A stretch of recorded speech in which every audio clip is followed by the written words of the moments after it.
Welcome to Markets Now. I'm Michelle Rook with Don Rose U.S. Commodities, and we had mixed closes in both grain and livestock futures. And Don, I want to talk about soybeans first of all. We did rally into the close, even though we had some bearish USDA numbers. So do you think that the Conab numbers just kind of overshadowed that?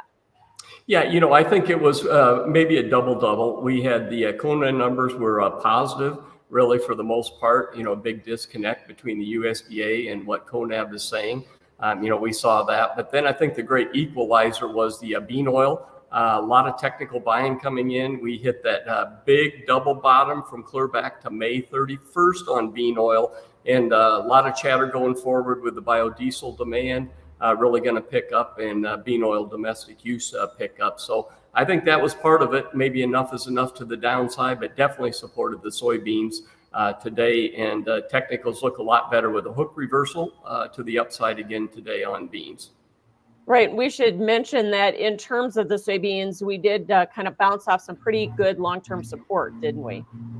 Yeah, we did. We've been down to this 1179 area. Now this is a double bottom. And of course, the big bottom in June 8th was 1175 and a quarter.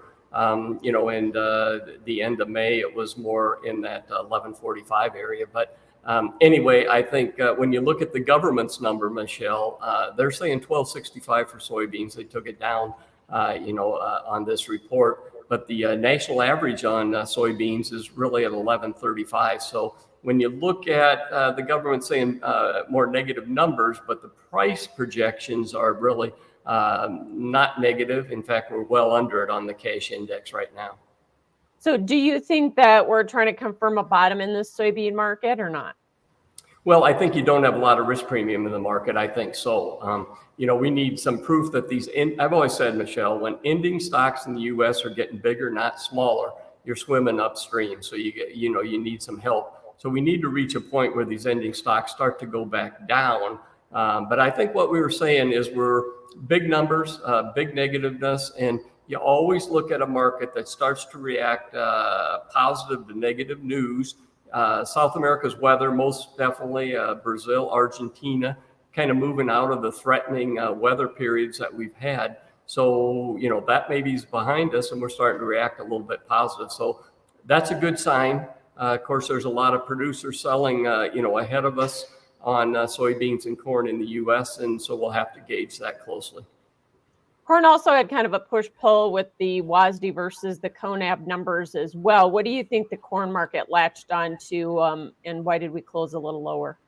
Well, the corn market actually fought off the wheat market today. I mean, wheat market really was on pressure to the downside. Russia's still selling wheat below the world market as well as Ukraine. But, I think the corn market strength was really tied to the fact that, we're down at some pretty low levels for this time of year. Not a lot of premium in the market. Still a lot of uncertainty with South America's crop. Both Argentina and Brazil. I mean, the full growing season ahead of us basically on Brazil's big exportable corn crop, and Argentina's crop is just moving, midway through the pollination. So I think it was all about respect for at these price levels. Conab had a lot different numbers than the USDA, and a lot of uncertainty with weather going forward.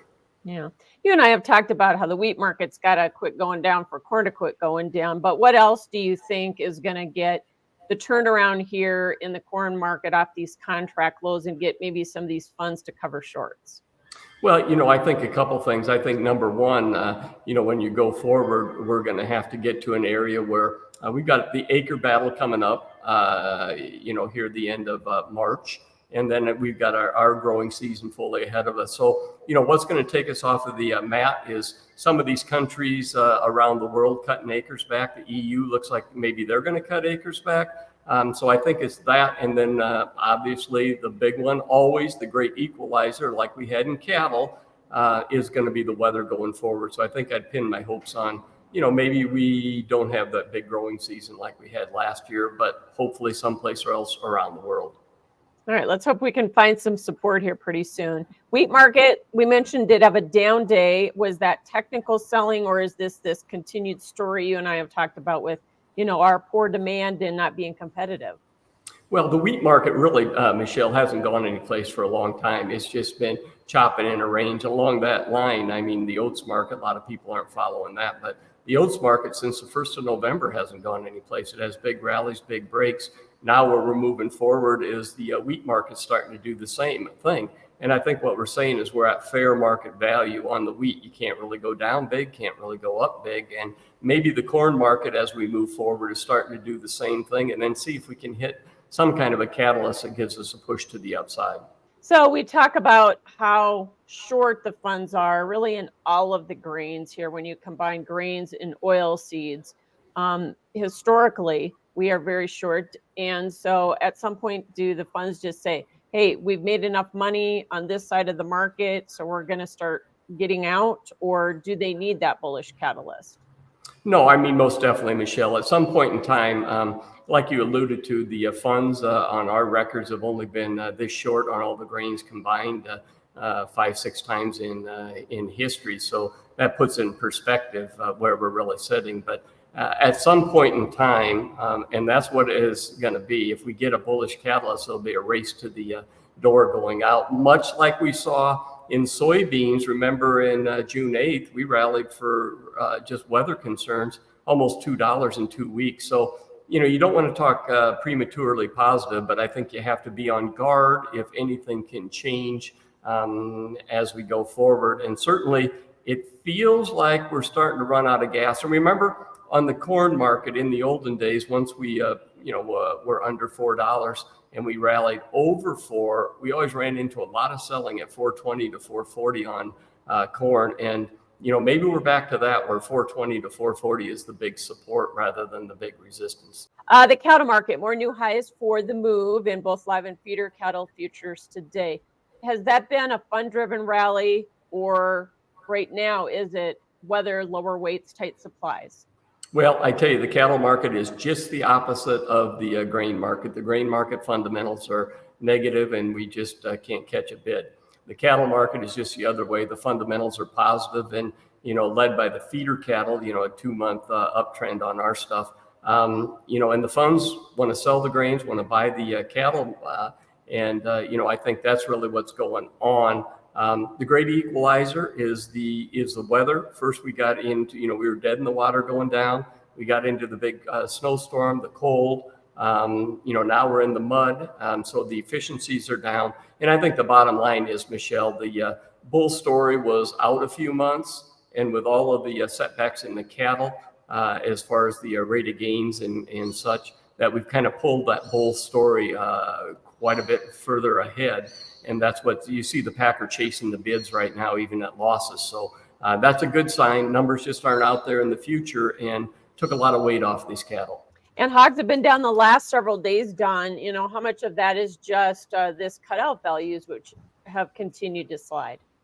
Well, I think we just plain got too low on the hogs, and then we saw the cutout, take a push to the upside. The hogs around the world rallied. China was up $5. We were going up. Canada up $3.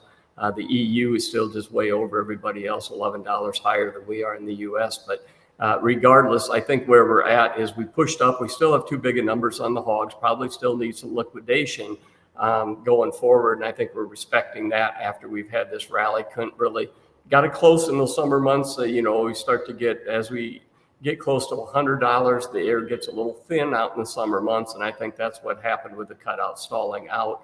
But I think you have to say 2024 from a cycle standpoint is more positive than negative after the year and a half washout that we see in the cash hogs. I was going to say it can't go too much lower. I don't think it can't be too much worse. Okay. Thanks for joining us. Don Rose, U.S. Commodities. That is Markets Now.